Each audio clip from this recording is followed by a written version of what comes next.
আসসালামু আলাইকুম, welcome back to my channel একা আমাদের স্কুল। আজকে তোমাদের সাথে আলোচনা করব দ্বিতীয় প্রান্তিক মূল্যায়ন 2024 সালে তোমাদের চতুর্থ শ্রেণীর ইসলাম ও নৈতিক শিক্ষার প্রশ্ন নিয়ে। ইতিমধ্যে তোমাদের অন্যান্য বিষয়ের প্রশ্নগুলো আমি তোমাদের সাথে আলোচনা করেছি। অনেকে কমেন্টে বলেছে সবগুলো প্রশ্ন দেওয়ার জন্য, আমি ধারাবাহিকভাবে সবটি প্রশ্ন তোমাদেরকে দিয়ে দিচ্ছি।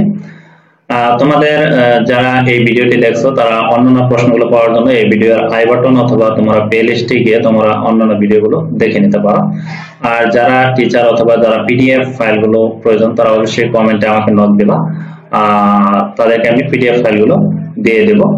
আর ভিডিওটি ভালো লাগলে অবশ্যই একটি লাইক দেবা, কারণ একটা ভিডিও করার জন্য আসলে আমাদের অনেক পরিশ্রম করতে হয়। তোমরা যদি লাইক না দাও তাহলে আমরা মনে করি যে আমাদের ভিডিওটি বানানো ব্যর্থ হয়েছে, আর যদি তোমরা লাইক দাও তাহলে আমরা মনে করি যে আমাদের ভিডিওটি বানানো সার্থক হয়েছে। আশা করি তোমরা ভিডিওটি ভালো লাগার সাথে সাথে একটি লাইক দিয়ে দেবা এবং তোমাদের বন্ধুদের কাছে শেয়ার করবা এবং আমার কমেন্টে অবশ্যই তোমাদের মতামতগুলো জানাবা। দেখো, তোমাদের সময় দেওয়া হয়েছে 2 ঘন্টা 30 মিনিট, কারো 3 ঘন্টা দেওয়া থাকতে পারে তোমাদের পরীক্ষা তোমাদের স্কুল অনুসারে। অনুমান হচ্ছে 100। এখানে দেখো 1 নয় আছে শূন্যস্থান পূরণ করো 12টি, এখানে 12 কে 12 নম্বর। ইসলামের মূল কথাই হলো ড্যাশ, তারপর আকায়েদ মানে ড্যাশ, মালিক অর্থ ড্যাশ, ড্যাশ অর্থ সর্বশক্তিমান। তারপর হচ্ছে তাকদীর মানে ড্যাশ, ইবাদত অর্থ ড্যাশ, ড্যাশ শব্দকে আমরা আল্লাহ তাআলা ইবাদত হিসেবে বুঝিয়েছেন। পবিত্রতা ড্যাশ অঙ্গ, সালাতের আহকাম ড্যাশটি, তাহারাত অর্থ ড্যাশ, জুমার ড্যাশ রাকাত সালাত, ওযু ছাড়া ড্যাশ হয় না, পরস্পর দেখা হলে আমরা ড্যাশ দিই, সালাম শব্দের অর্থ ড্যাশ, মুহাম্মদ সাল্লাল্লাহু আলাইহি ওয়াসাল্লাম আল্লাহর ড্যাশ ও রাসূল।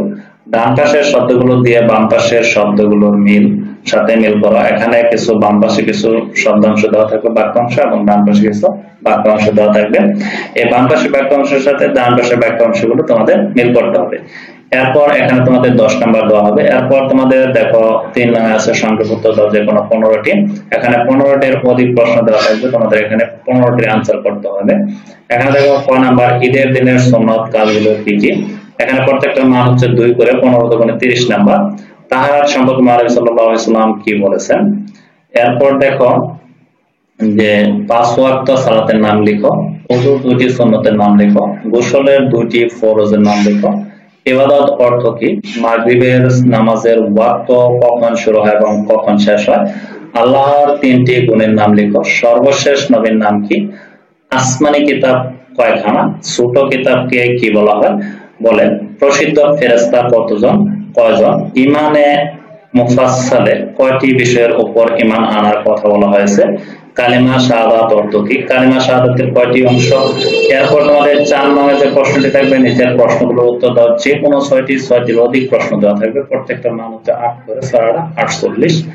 এখানে দেখো 10 জন নবী 10 জন নবী রাসূলের নাম লেখো, আল্লাহ সর্বশক্তিমান কথাটির অর্থ বুঝিয়ে লেখো, আল্লাহর 5টি গুণের নাম লেখো, সালাতের আহকাম কয়টি ও কি কি, ওযুর সুন্নাত কয়টি ও কি কি, ইবাদত শব্দের অর্থ কি, ইবাদত কাকে বলে, ওযুর ফরজ কয়টি ও কি কি, গোসলের ফরজ কয়টি ও কি কি, প্রধান অথবা বড় আসমানি কিতাব কয়টি ও কি কি, এগুলো কার উপর অবতীর্ণ হয়। এই ছিল তোমাদের ইসলাম ও নৈতিক শিক্ষার প্রশ্নটি। তোমাদের আরো 2টি প্রশ্ন আছে সাধারণ জ্ঞান ড্রয়িং, এই প্রশ্নগুলো আমি দিয়ে দেবো ধারাবাহিকভাবে। আশা করি তোমাদের ভিডিওটি যদি ভালো লাগে তাহলে অবশ্যই একটি লাইক দিবা এবং কমেন্টে অবশ্যই মতামত জানাবা। তোমাদের অন্যান্য ভিডিওগুলো আবারও বলছি যে অন্যান্য ভিডিওগুলো তোমাদের এই ভিডিওর আই বাটন অথবা প্লে লিস্টে গিয়ে তোমরা সেই প্রশ্নগুলো দেখে নিতে পারো। আজকের মতো তোমাদের ভিডিওটি এ পর্যন্তই। ভালো থেকো, সুস্থ থেকো, আল্লাহ হাফেজ।